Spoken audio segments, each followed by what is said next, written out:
O Voo da Esperança. O Onifigneus Sacrichetin. Inspirado pelo espírito de Alberto Santos Dumont.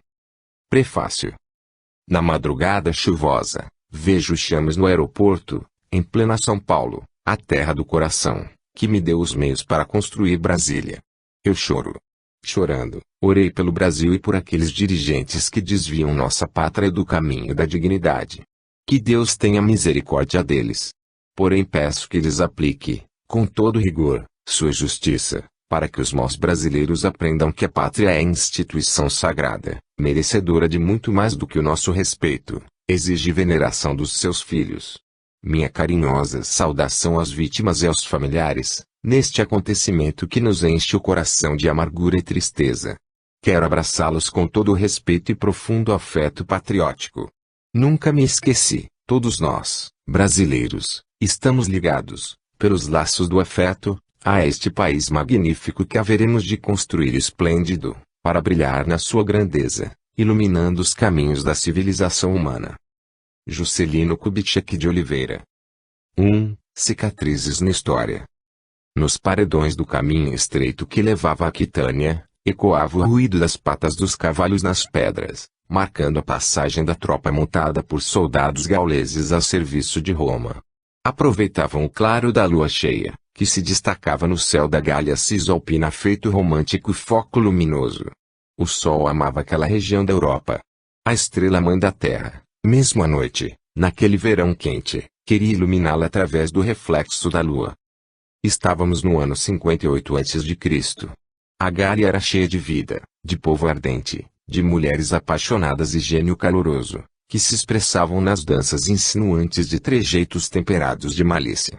Os sons de instrumentos, no país da castanhola, provocavam os ouvidos atentos dos homens guerreiros, de caráter forte, cheios de desejo, que não hesitavam em retirar, dos largos cintos de couro de cabra, o punhal com o cabo cravejado de pedras, coladas como lembranças de lutas passionais, de crimes, de batalhas, que eles ostentavam com orgulho nos seus encontros. Às vezes, o olhar mais demorado de um homem em direção a uma mulher atraente, de colo à mostra, era mais que suficiente para dar início, entre eles, a um ódio que brotava como as chamas de uma fogueira, nas noites claras. Juntavam-se, homens e mulheres, as bilhas de vinho envelhecidas no uso, exalando o perfume das parreiras que sugavam as paixões da terra. As mulheres depositavam sangue das uvas nas canecas de cabo amassadas e, durante as noites quentes, faziam circular a bebida de cheiro penetrante, como penetrante era o destemor daqueles povos indomáveis que, ora ameaçavam o Império Romano, ora eram seus aliados. Muitas vezes, embriagados pelas paixões e pelo vinho, punhais vibravam no ar, feito raios rasgando os céus dos sentimentos desequilibrados, instigados pelos olhares maliciosos de uma mulher sensual, fazendo-se desejada, ao mesmo tempo, por dois homens. A lâmina, como raio alucinado, cravava-se no peito do suposto rival. A mulher continuava a dançar, com as saias rodadas, vermelhas como sangue, bordadas de rendas, sob a noite de lua cheia, na apaixonante Gália Cisalpina. Naqueles lugares, séculos mais tarde, brotariam do solo das paixões partes do atual território da França, da Espanha e do norte da Itália. Os guerreiros das Gálias espalhavam a dor e o desespero. A indisciplina e a injustiça campeavam soltas, até que o poder do Império Romano, graças a César, dominou as tribos célticas, ricas e totalmente divididas entre si. Povos fortes, tão fortes quanto cruéis, tão cruéis quanto indisciplinados, foram submetidos pelas forças implacáveis de Roma, que, com a sabedoria política de César, dominaram a peso de ouro os soldados mercenários, principalmente os belicosos iberos. No cavalgar da tropa de soldados de fidelidade comprada pelas moedas da Águia de Roma, até no tilintar das armas chocando-se com os metais dos arreios dos cavalos treinados para as batalhas, percebia-se a volúpia por sangue daqueles guerreiros valentes, rudes e, ao mesmo tempo, religiosos e místicos, que os romanos, inteligentes e dominadores, usavam como máquinas de guerra. Naquela noite perdida nos confins dos tempos, a luz da lua, refletida do sol, lembrava aos soldados que, mesmo à noite, a paixão para a luta lhes vinha do fulgor do próprio sol, pois sob a lua brilhavam as armas prateadas e lustrosas, lanças, espadas, chicotes metálicos com esferas cheias de pontas. Sob o ritmo monótono das passadas dos cavalos, noite adentro, quando os soldados aproveitavam para atravessar o território inimigo, percebia-se no ar o sentimento de vingança e de ódio pulsando na intimidade dos corações. Os caminhos que eles utilizavam eram trilhas secretas no meio das montanhas, feitas de rochas negras e rudes. A trilha estreita, por onde passavam apenas 2 cavalos empareados, obrigava que as lanças fossem colocadas verticalmente, apoiadas nos suportes dos arreios. Às vezes, ouvia-se o guinchar de uma pedra rígida e negra se chocando contra os metais. O ruído fazia o cavaleiro aproximar-se mais do companheiro ao lado. Aí nascia, no silêncio da noite enluarada, outro tipo de som, o das perneiras das armaduras se atritando. Naquela música desagradável, marcavam com passo os cascos e as ferraduras de cavalos treinados em duros combates, alguns deles com cicatrizes nos flancos, no pescoço, na cabeça, fruto das encarniçadas batalhas em que haviam se metido os soldados que os dominavam. Os combatentes seguiam. No fim do cortejo, carros de boi iam batendo as proteções metálicas das extremidades das rodas de madeira contra as pedras da trilha. Os carros eram especialmente construídos bem estreitos. Os bois, musculosos e com as cangas e canzis únicos, eram ligados em fila indiana. As passadas, lentas e fortes, dos cascos que iam tropeçando nas pedras também faziam tropeçar as rodas gigantescas, fixas nos cocões bem azeitados para impedir o atrito da madeira contra a madeira, que poderia cantar, despertando a atenção dos inimigos. Os carroções carregavam amontoados 22 prisioneiros de olhos vendados e mãos atadas às costas. Os ibeiros transformavam os vencidos em magotes de sofredores. Para aumentar as paixões e descarregar a bestialidade daquelas almas cruéis, de vez em quando, entre os ruídos das armaduras se atritando contra as paredes de pedra, ouvia-se o estalar de um chicote nas costas nuas, iluminadas pela lua cheia. Do estalido desumano, vinha o gemido dolorido de um prisioneiro no carro que o transportava. Após o ruído chicote, a lua, envergonhada pela maldade desses homens, clareava as cicatrizes no dorso do prisioneiro. Notava-se algo parecido ao vinho tinto escorrendo do ferimento. Os passageiros feridos gemiam e choravam, soluçando, sofrendo sob o tacão das botas dos mercenários gauleses a soldo de Roma. Era deslumbrante a luz da lua naquela noite. Deus tentava chamar a atenção dos homens para sua bondade infinita. Para isso, ele pintava com pontos estrelados o céu sem nuvens e a lua prateava o mundo. Queria mostrar o quanto amava seus filhos. Silenciam os ruídos de ferros dos cascos dos cavalos e das rodas dos carros nas pedras da trilha. Os soldados tiram algumas partes das armaduras, que colocam apoiadas nas pedras, bebem água do rio, encostam-se nas saliências das pedras e, por algumas poucas horas, descansam da jornada rude, pois, ao cansaço físico, juntam-se as tensões e o medo dos ataques num despenhadeiro longo e estreito, onde o inimigo poderia surpreendê-los.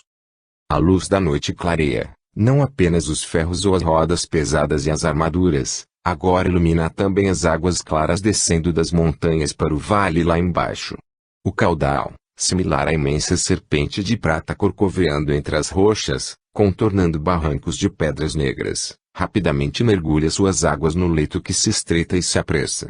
As águas quase espumejam e se lançam em múltiplas cachoeiras, que vão saltando das pedras para outras mais abaixo, mais abaixo, mais abaixo.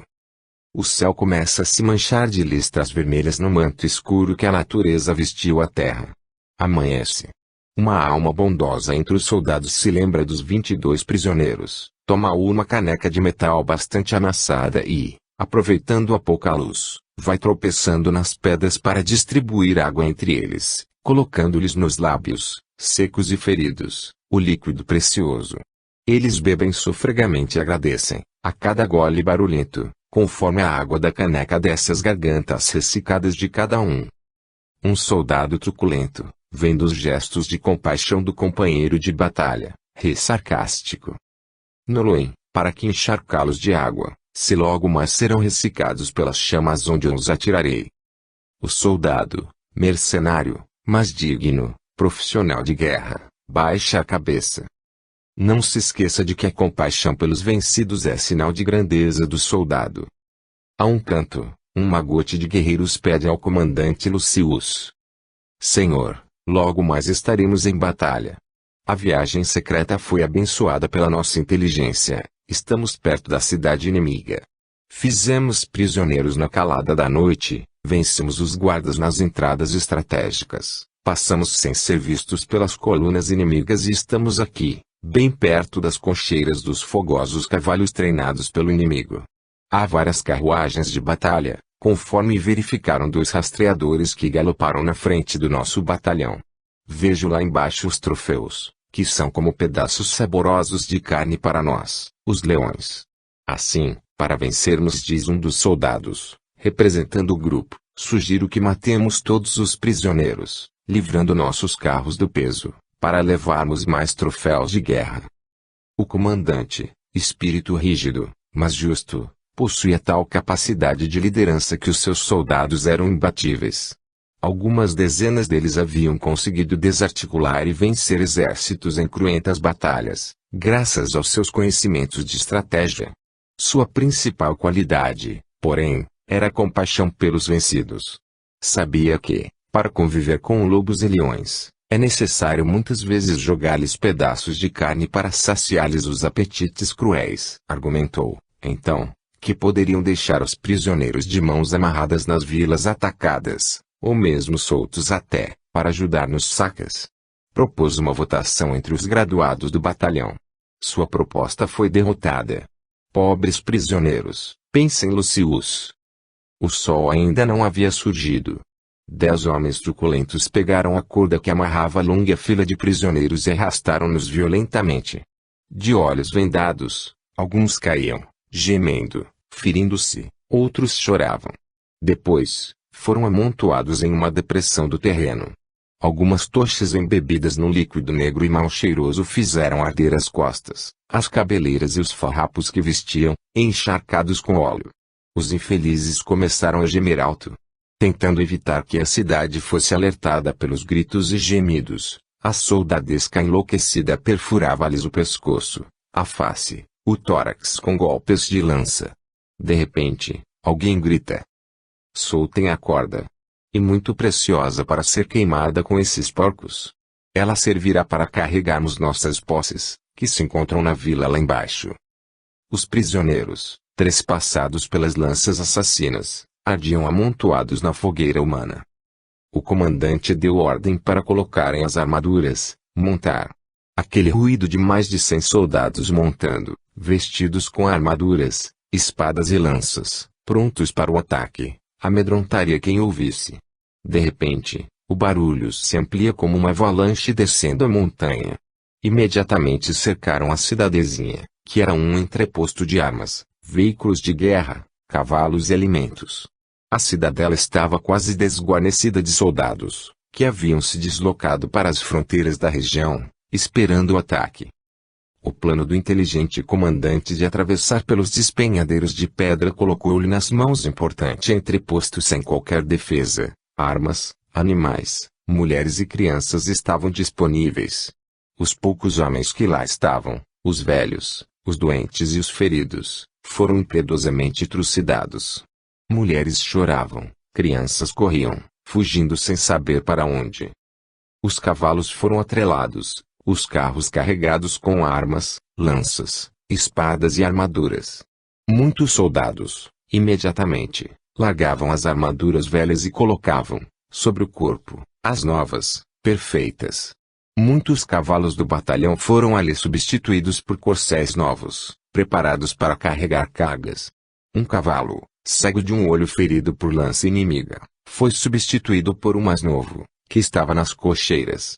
O carro de boi, que carregara os prisioneiros que foram queimados, logo se encheu de mulheres de cabelos longos e negros. A corda chamuscada que atava as 22 vítimas serviu para amarrá-las. Outro veículo foi carregado com carnes temperadas e defumadas, preparadas para alimentar os soldados durante as campanhas. Todos os valores foram roubados da cidade. Mulheres choravam, crianças se desesperavam, correndo atrás dos carros velozes que levavam suas mães. 2. Causas do sofrer. Os leões iam em fuga. Pelos portões da cidadezinha usurpada, os soldados saíram galopando, levando fogosos cavalos e deixando os animais imprestáveis. Ficaram, na saída do desfiladeiro, as cinzas que sobraram daqueles corpos sofredores, que o vento espalhou pelo campo. Restaram lá apenas a dor, o desespero e as crianças que viram as mães serem raptadas pelo batalhão implacável, que desapareceu no pó da estrada. Eles seguiam buscando outras batalhas para deixar para trás mais um rastro de destruição, dor e orfandade. Contornando uma montanha baixa, nas proximidades de onde seria, hoje, a cidade francesa de Lyon, numa curva fechada da estrada, deram de frente com outro batalhão, que seguia na direção contrária, também caçando aventuras, procurando vilas indefesas para pilhagens. Ao ver o grupo dos leões, com carros novos, cheios de lanças, espadas e escudos, tracionados por bois e corcéis fortes, o outro grupo, com soldados razoavelmente aparelhados, estacou. Prepararam as armas, as lanças foram colocadas na saliência de metal dos arreios, posicionadas para o ataque, os eunucos, abaixados. O comandante preparou-se para a batalha. Separados por uns 80 metros de distância, as caudas dos batalhões se escondiam na curva da estrada, contornando a pequena montanha. Tentando planejar o ataque, ambos os comandos analisavam as forças inimigas antes do banho de sangue. Todos pararam ao mesmo tempo. As ferraduras rugiram num só golpe, encaixando-se nas saliências das pedras do caminho. O barulho de metal das espadas saindo das bainhas, as lanças riscando as proteções nos peitos dos cavalos, tudo dava impressão de um monte de ferros atritados violentamente. Depois veio o silêncio. Olhares se alongavam. O comando de ambos os batalhões deu alguns passos e novamente estacou. Lucius, o inteligente comandante do batalhão dos leões, como havia feito antes do grupo voltar para queimar os 22 prisioneiros, reuniu-se com os subcomandantes. 5 deles optaram por não lutar, pois percebiam serem ibéricos os supostos inimigos. O silêncio parecia durar uma eternidade. O vento soprava entre as frinchas das rochas, cantando músicas tristes que mais pareciam um canto fúnebre de desespero. A lança de Lucius foi colocada em posição sobre seu cavalo. O outro comandante, protegido por custosa armadura, com a lança pronta para o combate, adiantou-se uns 10 passos. O barulho das 4 patas nas pedras ecoou entre as paredes altas do caminho e o vento fez coro à tristeza da mensagem, mostrando que a bruxa da morte, com a alfange, ceifadora de vidas, ia surgindo em cena, gargalhando desrespeitosa com a dor alheia. Ela, como sombra maldosa, ficou sentada sobre uma pedra, entre os 2 batalhões. Quanto mais sangrenta a batalha, mais corações e cabeças a colher, maior sua satisfação. Assim é a morte.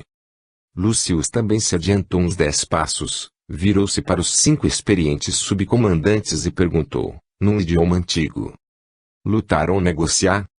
A distância não permitia que o outro comandante ouvisse. O dialeto um pouco diferente fazia parte da confusão de ideias, tribos e raças que começavam a forjar o povo espanhol e o francês. Dialogaram o comandante e os auxiliares do batalhão dos leões. De repente, de um dos carros de carga, aparece uma bandeira branca. Um cavaleiro, montando um corcel negro, sai da fila de cavalos, aproxima-se do comandante dos leões e estende uma longa lança com a bandeira branca, símbolo da paz, amarrada na extremidade. As caudas de ambas as filas de soldados estavam estacionadas atrás da curva da montanha. Era um jogo inseguro, nenhum dos comandantes saberia avaliar soldados, cavalos e carros escondidos. A sorte venceu a megeira da morte. Tivessem se encontrado numa estrada reta, podendo avaliar as forças contrárias, o banho de sangue destruiria ambos os batalhões. Lucius, comandante dos leões, pegou a bandeira branca. O comandante da outra facção, para amedrontá-los, desencadeou uma gargalhada zombeteira. Inteligente e observador, Lucius percebeu a ordem do adversário para que todos gargalhassem. Pelo som, notou que a fila era curta, o número deles era pequeno. Baixou a bandeira, jogou a lança para seu auxiliar e gritou ao outro comandante: se você quer sangue, Terá muitos mortos para comandar. Tudo silenciou. O sol começou a aquecer as armaduras dos cavalos e dos soldados. O calor refletido das pedras negras incomodava-os. Lucius levantou a mão direita. Mais de 100 espadas, manejadas por mãos e braços truculentos, fizeram ecoar, nas paredes de pedra, o ruído do metal das lâminas se atritando com o metal das bainhas. O adversário conversou com os seus soldados que estavam por perto, tomou de uma lança, ordenou que uma bandeira branca fosse atada a ela e fez seu cavalo andar 3 passos. Lucius deu mais 3 passos. A distância entre eles diminuiu. A bandeira branca foi levantada na lança e os espectadores da enervante situação ouviram as ferraduras das patas dos 2 cavalos se aproximando lentamente. Quando as cabeças estavam a uns 10 metros de distância, Lucius rompeu o silêncio. Nós, ibéricos, soldados valentes, não tememos a morte, mas os inimigos se multiplicam. São celtas, germanos, helvécios. Estão à espreita para arrancar nossos corações a golpes de espada, e lançá-los aos abismos dos Pirineus. Estamos fortemente armados, armas novas, animais novos, carros novos. A valentia da raça ibérica não seja desculpa para a decisão da estupidez. O comandante do outro batalhão jogou longe a sua lança. Lucius fez o mesmo. Ouviram-se os metais resvalando nas pedras com ruído.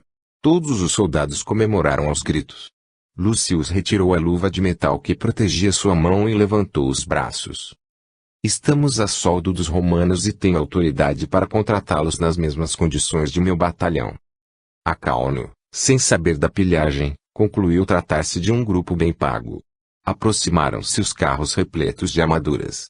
Os guerreiros do outro grupo abandonaram as armaduras desgastadas e vestiram-se com as novas. Alguns cavalos feridos, com cicatrizes no corpo, até sem orelhas, foram substituídos por aqueles puxados pelos soldados de Lucius. À sombra do paredão, que se elevava ao lado direito do grupo, o carro das provisões, com patos e galinhas defumados e pães novos, foi descarregado, tendo as mulheres, agora escravas, como servidoras. Algumas jarras cheias de vinho foram distribuídas abundantemente. A bebedeira comemorativa se estabelece. Comem, bebem e a festa se prolonga. O vinho é roubado em volumosos garrafões de barro e bolsas de couro, com aroma das uvas da terra ibérica, que produz bebidas das mais perfumadas e saborosas, desce aos borbotões pelas gargantas dos guerreiros. O sol já começava a dar sinais de que a noite logo tomaria conta daquela parte dos Pirineus. A bebida, enchendo os estômagos, passa a subir as cabeças. Um soldado de Acauno foi o primeiro a apertar violentamente o braço de uma prisioneira. Ela reage, empurrando-o. Ele, bêbado, quase cai de costas. Seu colega segura por trás e, como se um raio eletrizante atingisse as consciências, cerca de 200 bestas humanas, para saciar os apetites animais, se servem dos corpos de mães puras, as mulheres que haviam sido raptadas. Soluços, tapas, mordidas, choro, até que tudo se transforma em cansaço, nessa noite de início do inverno. Tudo silencia. A lua cheia começa a soluçar lágrimas de prata e as estrelas daquele lindo céu ficam envergonhadas diante das cenas de selvageria e horror. O sol encontrou mais de 200 seres humanos bêbados, dormindo, exceto um deles, Lucius, o comandante, que não participara dos atos de selvageria, distribuía jarros de água às mulheres que jaziam feridas sobre as pedras da estrada, enquanto os soldados bestiais roncavam como animais. Lucius tomou um pedaço de couro de carneiro e, com a lã, limpava o rosto de cada uma das mulheres. Muitas delas soluçavam. As estrelas, nos seus olhos de luzes, gravaram, pelos séculos afora, aquelas cenas. A lua, como imensa arca do amor de Deus, guardou aqueles nomes, aqueles atos, aquelas cenas, aqueles gritos, gemidos e soluços por 20 séculos. A justiça viria mais tarde. O dia, no início de inverno na Gália Cisalpina, onde seria, hoje, o sul da França, raiou lindo e rubro, refletindo no cor o caráter dos soldados ibeiros, do batalhão de 2 centúrias dos invencíveis leões. Juntavam-se agora, pelo acaso do encontro de 2 grupos de guerreiros, se aqui existe acaso, formando um pelotão de mais de 200 atletas, hábeis em cavalgar, em lutar com o gládio e a lança. Nas lutas corpo a corpo, eram ágeis como gatos, fortes como elefantes, rápidos como águias, inteligentes como leão. Por isso, aqueles soldados eram os invencíveis do batalhão dos leões. O animal símbolo, nas bandeiras brilhantes, vermelhas, negras e verdes, era o rei dos animais, dentes à mostra e garras expostas, como se estivesse saltando para um ataque mortal. Aquela estampa de animal agressivo, à frente do cortejo mortífero, fazia tremer músculos e corações dos mais valentes inimigos, colocando em total desespero populações de cidades e vilas que gemiam, sofrendo por antecipação, quando rufavam os tambores anunciando a morte. Pobres populações servindo aos seus apetites de um ódio sem causa, que parecia nascer no coração dos soldados iberos. Por onde passavam, semeavam o desespero e a dor. Quando suas mãos, quais garras de leões sanguinários, agarravam alguma vítima, um rosário de dores jorrava dos corações humilhados. As mulheres prisioneiras, mães na vila assaltada pelas tropas de Lucius, serviam agora de pasto para os desequilíbrios do sexo de ambos os grupos. Nos carros puxados por cavalos, elas seguiam como se fossem, ao mesmo tempo, animais de carga no trabalho de preparar a comida para mais de 200 soldados e também, assim diziam alguns deles, a sobremesa dos apetites do sexo. Quando o inimigo escraviza e esmaga com suas garras de águia, o melhor, para o pássaro, é esconder-se no ninho e aguardar a proteção de Deus. Agora, todo o grupo comandado por Lucius, tendo Ocauno como subcomandante, deslocava-se pelas montanhas e desfiladeiros como leão, sedento de sangue, vagando à procura de vítimas, em cujas carnes pudesse mergulhar as garras e os dentes. A surpresa do ataque, inteligentemente planejado nas sombras da noite, era triunfo imbatível. As pilhagens foram aperfeiçoando aquela máquina de guerra com o que havia de mais eficiente e moderno naquelas paragens. Vilas e cidades eram saqueadas e, em muitas delas, principalmente nas pequenas comunidades, salvavam-se apenas as mulheres jovens e belas, os demais seres viventes eram degolados. 3. A justiça ordena parar. A vida continuava, assim como continuava a marcha daquele rolo compressor impiedoso, ensanguentando os campos da Gália. Quem visse uma dessas batalhas, com a balbúrdia e o desespero regados a ódio, não perceberia o que se passava do outro lado, além da vida física. O ódio do lado de lá manchava de negro e sangue o céu espiritual. A ventania era um grito de dor e desespero. Espíritos, cujos corpos criam com as cabeças decepadas ou com os corações dilacerados por lanças, urravam como animais selvagens, emitindo palavras de dor e sofrimento que poucos seres humanos vivos seriam capazes de reproduzir. Quando um dos leões caía ferido, espíritos empurrados por uma raiva sem limites o atacavam. Estavam enlouquecidos pela dor de ver filhas e esposas sendo esmagadas pelas patas treinadas dos fogosos cavalos, ou vidas sendo dizimadas por pesadas lanças e espadas. Quando partiam, após os ataques, nuvens de fumaça se novelavam no ar, pois, para finalizar a destruição, corpos feridos, ainda vivos, eram transformados em tochas humanas, que ardiam em sofrimentos terríveis. O tempo, lento e inexoravelmente, rolava na ampulheta dos destinos. Era a madrugada, o inverno começava a lançar na atmosfera flocos brancos, como se fossem montículos de algodão. Eram as primeiras neves do ano no sul da França. Lucius, Ocauno e os dois grupos de estrategistas se reuniram, obedecendo a um centurião romano, que viera com ordens de César para atacarem uma cidade-fortaleza na região dos Pirineus.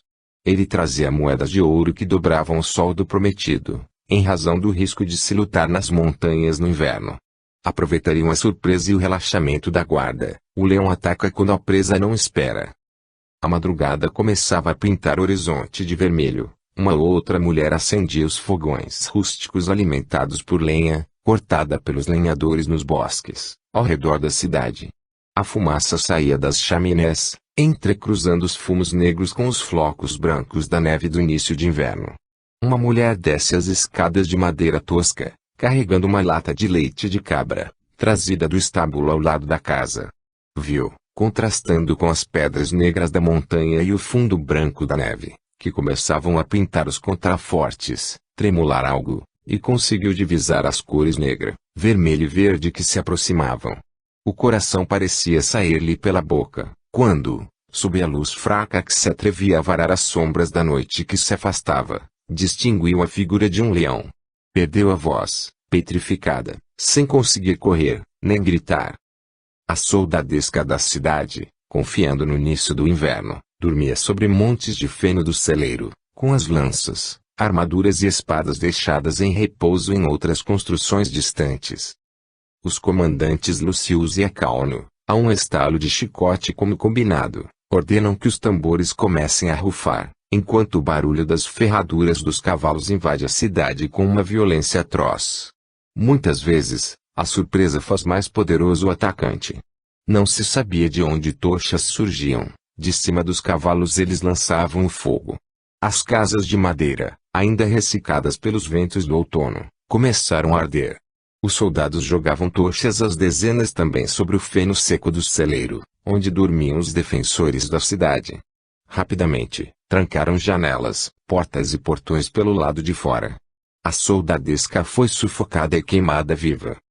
Crianças gritavam, mulheres, com lenços de lã cobrindo a cabeça e o rosto, caíam das escadas das casas, tentando correr para a praça central. Um velho sem uma perna, apoiado numa muleta, ao descer a escada rústica, rolou, arrebentando-se sobre as pedras. Um invasor crava-lhe comprida a lança no peito, dando gargalhadas, fugindo rápido com o cavalo para atropelar uma criança na viela estreita. As patas do cavalo destroçam-lhe o peito. Na praça, amontoados e morrendo de frio, crianças e velhos são separados das mulheres jovens, colocadas em carroções, que serviam de prisão. Os outros foram pisoteados pelas patas dos cavalos. Obedecendo a ordens de não atrasarem a marcha de ataque a outra vila, os leões não roubam nem armas, nem carros de guerra.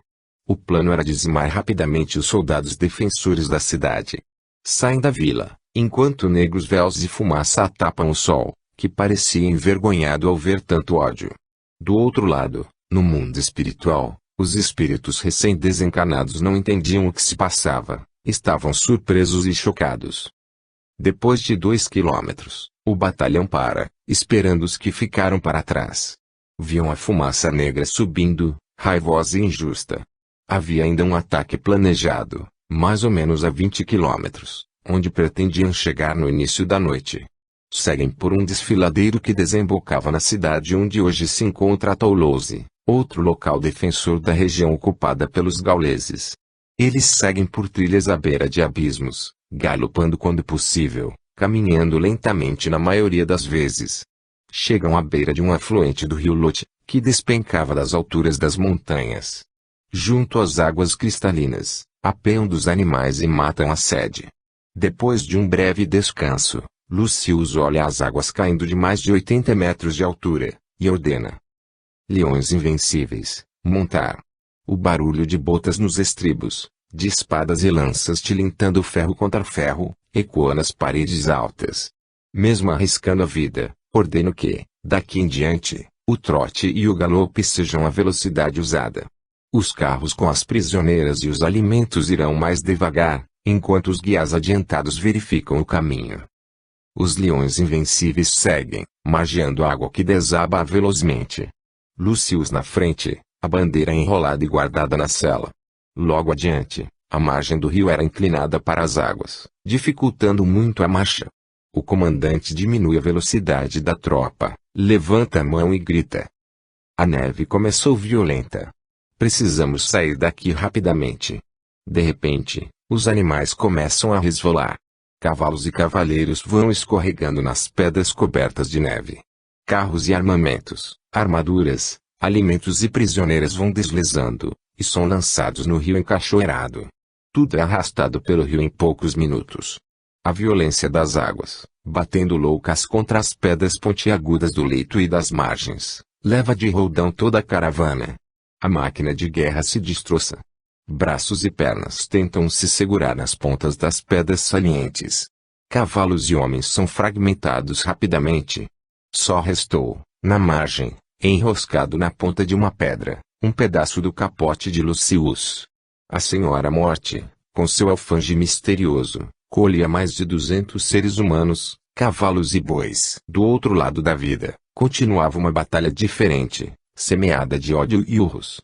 Os corpos destroçados libertavam espíritos odientos e enlouquecidos, endividados perante a suprema lei. No rio gelado, fecham-se as cortinas e apagam-se as luzes do palco da história de muitas vidas. Silêncio, silêncio. 4. A agonia, o umbral. Restou o rio, apenas o rio, a água borbulhante e violenta, e as pedras, somente as pedras. Do outro lado da vida, assustados, sem entender o que lhes acontecera, soldados íberos acordavam do terrível pesadelo da morte acossados pelos espíritos inimigos, cujos corpos haviam sido destroçados pelo batalhão dos leões. Novas batalhas, das mais cruentas, se travaram nas baixezas odientas do mundo espiritual. Nos portais do sofrimento e da loucura, abria-se o mundo, rotulado pela palavra latina umbra, sombra, região de trevas, choro, horrores, sofrimento e ódio, o umbral.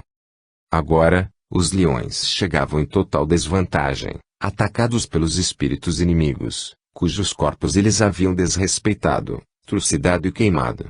Chibatadas barulhentas explodiam de chicotes com esferas cheias de pontas, que penetravam nas vítimas, arrancando-lhes pedaços. Gemidos, gritos, imprecações e horrores se espalhavam dos vingadores. O sadismo destes cria cenas dantescas, que a mais perversamente humana dificilmente conseguiria imaginar. Os espíritos recém-chegados ao mundo espiritual tentavam se defender e não conseguiam, pois suas energias eram violentamente sugadas por vampiros humanos, que se alegravam ao ver o sofrimento deles. A dor era imensa, o desespero, gigantesco, o ódio era um mar de lama e sangue, tentando afogar os algozes que chegavam. Dezenas de anos se passavam e aquelas cenas se repetiam. Lúcius, o comandante ribeiro, cansado de sofrer, um dia refugiou-se num local pantanoso, de lamas negras, atrás de uma rocha fétida, chorando lágrimas de sangue, com o peito aberto, dilacerado pela ponta de uma pedra da cachoeira onde morrera. Ele podia ver o próprio coração pulsando. Desesperado, orava. Ó, deuses, por compaixão, orientem-me. Estou morto. Mas como, se vejo, ouço, sinto o meu coração batendo, caminho, tenho dores. Como estou morto? Se estou vivo, como posso estar vivo, se os meus membros foram arrancados na violência das águas, se o meu pescoço pende para frente, para trás, sem suporte? Chorando, vendo as cenas de horror à sua volta, o comandante dos íberos ajoelhou-se, escondido, pois era caçado impiedosamente pela malta cruel. Começou a suplicar. Conforme falava, uma luz lhe saía da região do cérebro e parecia subir aos céus. No anoitecer que se avizinhava daquele local, sempre escuro e tétrico, ele viu surgir, nos portais que se abriam, uma figura luminosa, límpida e serena, que disse àquele mundo fétido, de ar pegajoso e frio. O ser chegou-se a ele, colocando-lhe carinhosamente a mão sobre a cabeça. Lúcius acerenou-se, olhou para o alto e percebeu que seus membros desconjuntados tomavam posição normal, o tórax fechou-se, o sangramento do peito cessou. Notou que retomava a mesma forma e aparência de antes da morte. Começou a dialogar em pensamento com o anjo que o protegia e perguntou-lhe: em que ano estamos? Estamos no início de uma nova era, há 60 anos da data em que César invadiu as Gálias, meu irmão. Lúcius, desesperado, começou a soluçar: meu Deus!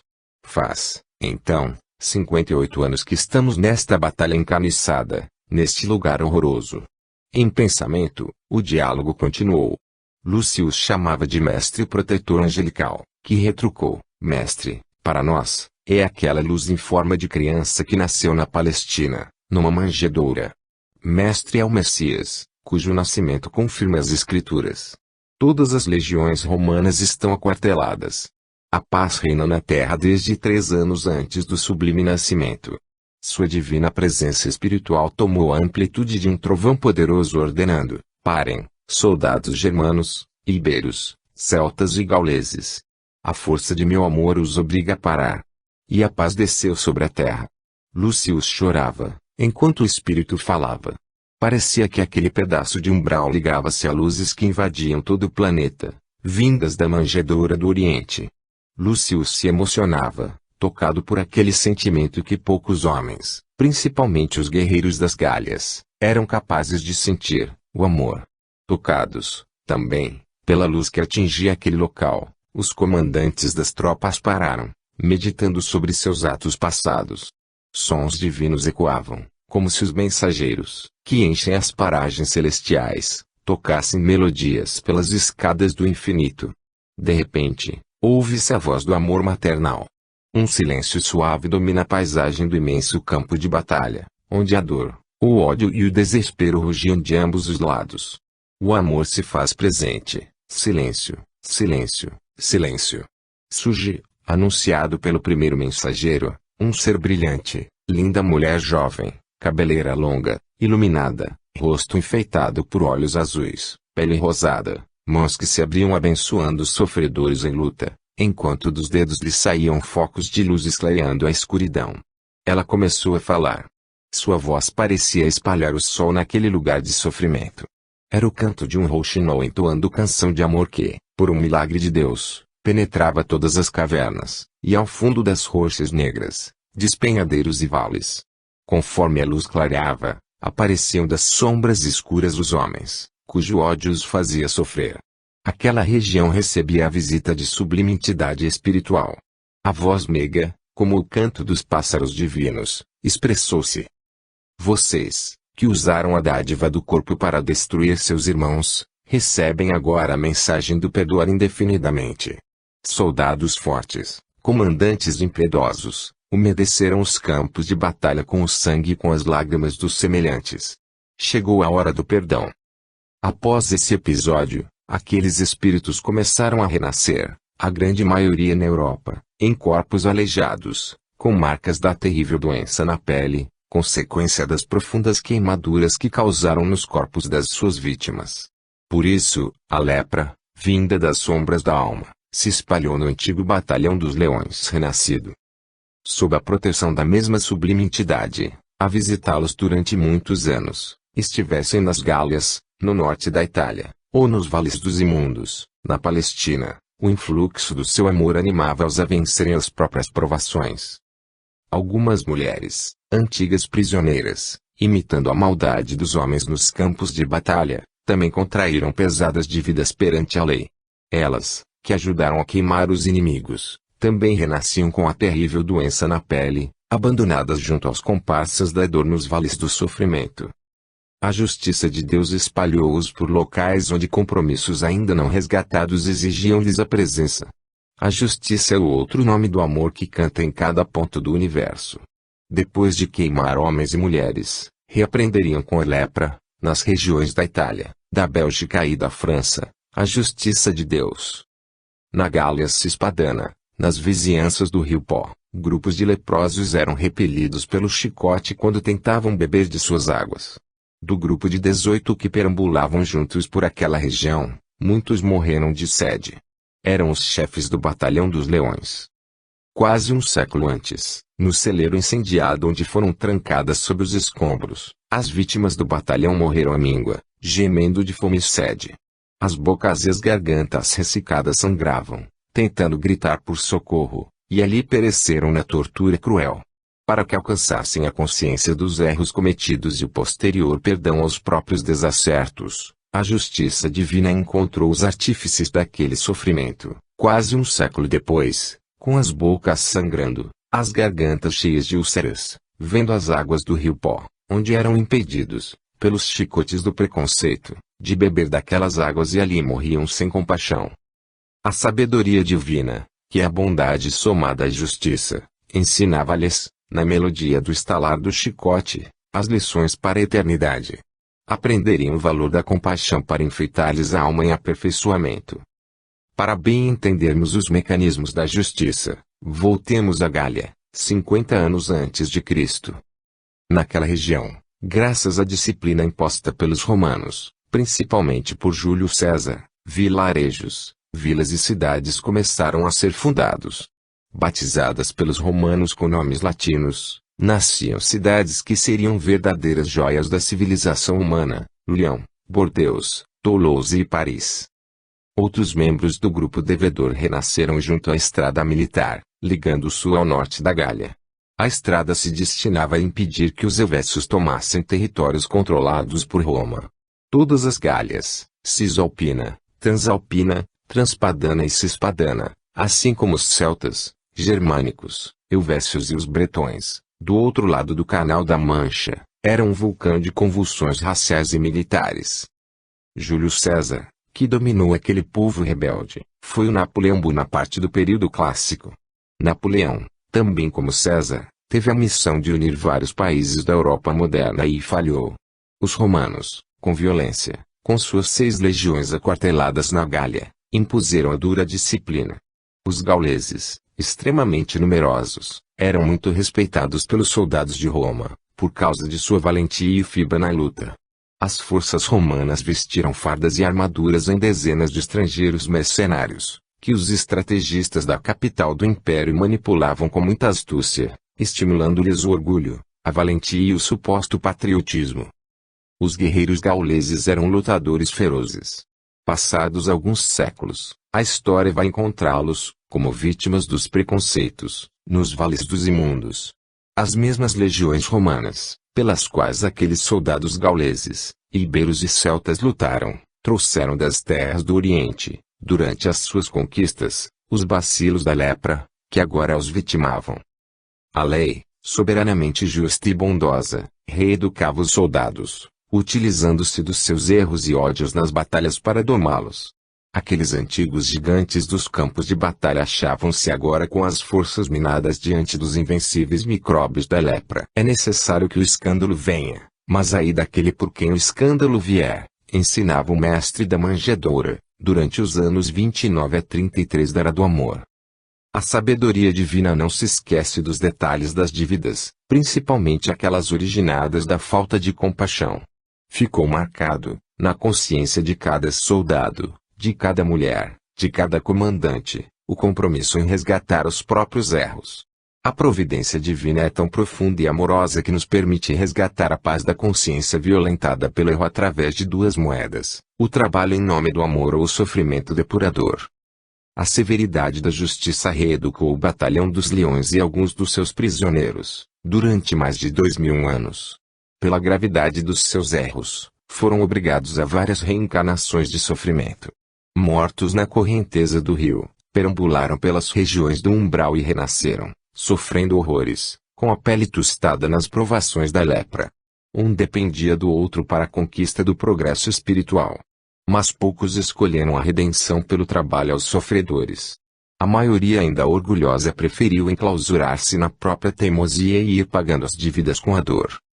Lúcius, o comandante, e Ecauno, o subcomandante das forças gaulesas, pelos laços de afeto que os prendiam, depois do curso de sofrimento na escola da lepra na Europa, juntos, foram renascer no ano de 204 da Era Cristã, numa aldeia de leprosos na África Negra. Levaram alguns séculos para se livrar dos pesadelos noturnos, lembranças de mais de 50 anos no umbral. Quando adormeciam, viam homens brancos com a pele negra, queimados por eles ou pelos seus comandados. É necessário que venha o escândalo, mas aí daquele por quem o escândalo vier. Lúcius, o comandante, não torturava diretamente os prisioneiros, mas seus soldados usavam da crueldade, sem punição. Quem comanda tem a responsabilidade sobre seus ombros, e quem imita Pilatos, lavando as mãos, sofrerá todas as punições que a sua fraqueza originou.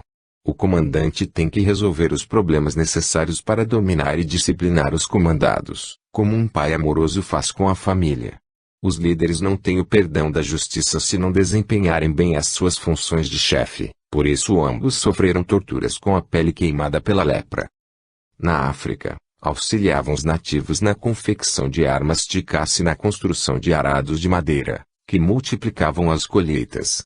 O trabalho lentamente lhes foi acreditando conquistas, através da misericórdia divina. Outros, do grupo dos leões, escrevem com a própria vida algumas histórias de amor, trabalhando no caminho dos séculos. Vão descontando, da folha dos graves delitos, os créditos que adquiriam nos sacrifícios do amor. Portadores de lepra, durante 6 períodos reencarnatórios, o sofrimento pouco lhes modificava nos valores arraigados no período dos leões. Muito ainda lhes restava fazer, diante da coletividade que lesaram. Quantas crianças tiveram seu futuro prejudicado, truncando-lhes a evolução do espírito. Filhos ficaram sem orientação da mãe, alterando profundamente seus planos de burilamento espiritual baseado na presença materna, no lar. O homem leva consigo, e dentro de si, a história da própria evolução espiritual. Outros do batalhão foram renascer em terras distantes da Europa, mas atrelados aos compromissos com os espíritos que foram suas vítimas nas Gálias. A sabedoria divina, às vezes, obriga o devedor a seguir o credor, para ajudá-lo na ascensão. Dentro de cada espírito está gravado, por processos da mente, o caminho que o devedor deve trilhar para se superar. Conforme vai se aperfeiçoando no caminho infinito, mudam na sua intimidade as características da alma, refletindo as lições recebidas. Muitos homens rebeldes chamam essas lições de sofrimento, os mais sábios chamam-nas de experiências eternas. Para que um grupo devedor possa resgatar seus delitos, muitas vezes o grupo se separa, como estudantes que vão aprender em escolas distantes e mais tarde retornam juntos à mesma sala de aula, a fim de serem examinados pelos mestres nas duras provas planetárias, de acordo com os erros que cometeram. 5. Reencontros. Assim, no ano de 1492, alguns do grupo dos leões, mais de 15 deles, necessitando aprender ou sofrer para valorizar a civilização que desprezaram na Europa, se encontravam nas caravelas Santa Maria, Pinta e Nina, comandadas pelo missionário do futuro, Cristóvão Colombo. Desembarcaram em Cuba e, ali, alguns foram deixados quando a esquadra retornou à Europa. Os sofrimentos, novas idas e vindas à terra e ao mundo espiritual, vão levar muitos dos culpados a alguns países que começavam a se delinear como nações na América do Sul, países de língua espanhola. A sabedoria divina facilitava o aprendizado da língua espanhola aos devedores ibeiros e gauleses, que tinham no subconsciente espiritual lembranças de línguas que se desenvolveram posteriormente ao período das Gálias. Alguns deles começaram a progredir intelectualmente e, a partir do ano de 1871, mais de 19 séculos depois daquelas batalhas sangrentas, voltaram ao palco da vida num país culto, mas ainda violento, chamado Argentina. Afinidades espirituais e semelhanças culturais atraem os membros formadores de uma coletividade. Muitos deles cresceram em cultura, mas se esqueceram da compaixão e do amor, desenvolvendo apenas uma das asas que elevam o homem às alturas espirituais. No conhecimento, caminhavam bem, no amor, deixavam passar as oportunidades de aperfeiçoamento, esquecidos de que, de posse de apenas uma asa, não se pode alçar o voo da elevação espiritual. Lúcius e Acauno dedicaram-se à vida militar. O primeiro na Argentina e o antigo companheiro no Uruguai. Outros do grupo eram professores, agricultores, tipógrafos, engenheiros, aproveitando mais da vida do que oferecendo a ela seus esforços espirituais, na aquisição de créditos diante da contabilidade divina.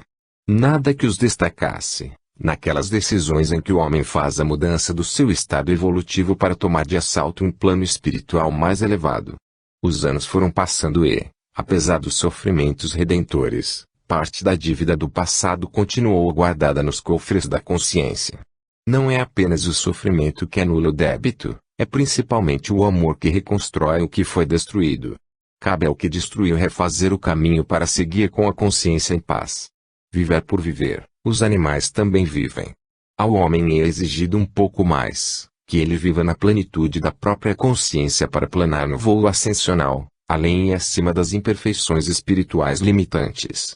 Quanto mais sofrer um espírito, mais a sabedoria divina lhe exigirá que aplique o conhecimento recebido para auxiliar a outros sofredores. O viver por viver, comer e beber, deixando a vida passar, faz-nos acumular débitos diversificados, que se acrescentam de juros dolorosos diante da contabilidade divina. Corria o ano de 1931. Lúcius, agora Mário, encontrou um grupo de turistas brasileiros em Buenos Aires e afeiçoou-se a uma jovem brasileira, com traços de espanhola garbosa e atraente. Junto com o grupo, guiado por ela, dirigiram-se a Montevidéu. Os brasileiros e o argentino ficaram maravilhados com a pequena capital uruguaia, numa época em que a exportação de carne trazia divisas para aquele país. O acaso, que não existe, fez o grupo de jovens passear em aprazível local que começava a tomar forma, na capital uruguaia, o Parque de la Carretera. Como se os esperasse, sentado em um banco, Acauno viu o grupo aproximar-se, pedindo-lhe informações sobre pontos turísticos da capital. Ao responder, começou a gaguejar. Uma morena, Marta Albuquerque, sorriu e zombou, dizendo que o estudante uruguaio não sabia mais falar espanhol. As gargalhadas amenizaram a tensão do encontro. Ao dirigir-lhe a palavra, Acauno parecia conhecê-la. A mente, com rapidez, vagou num passado muito distante, penetrando-lhe o subconsciente, revivando cenas rápidas de sonhos constantes que tinha com batalhas nos campos da Europa. No embaraço para explicar-lhes as direções, intempestivamente, levantou e ofereceu-se para acompanhá-los. Começam as brincadeiras dos jovens. Marta Albuquerque afeiçoa-se a Acauno, agora vestido com a identidade de Domingo Gonzalez, jovem de Montevidéu. Os passeios os aproximam, o fim de semana juntos estreitas relações. As brasileiras voltam ao Brasil, o moço uruguaio e o argentino tornam-se grandes amigos. Comunicam-se e visitam-se constantemente. No Brasil, a vida conduzia as jovens pelos seus caminhos, enquanto cartas, telegramas, telefonemas, tão difíceis à época, os aproximavam. Um dia, Lucius e Acauno, Omar e Domingo, resolveram pagar a visita que lhes fizeram as brasileiras e viajaram ao Brasil.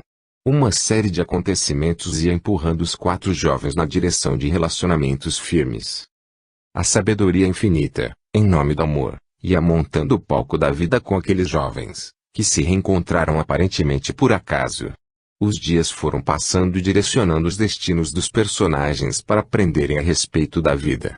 As várias idas e vindas acabaram levando os quatro jovens ao altar da igreja Nossa Senhora do Perpétuo Socorro, na cidade de São Paulo. Tendo as esposas nascido no Brasil, as leis do país permitiam que o argentino e o uruguaio se tornassem cidadãos brasileiros. Ambos decidiram continuar na carreira militar. Mas, por serem estrangeiros, não conseguiam promoções no exército. Chegaram ambos, depois de muito trabalho, ao posto de cabo.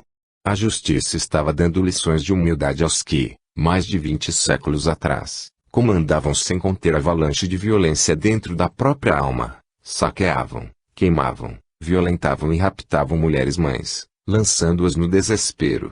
Os excessos do passado resultavam-lhes agora numa vida de militares modestos, sobrevivendo com pequeno soldo.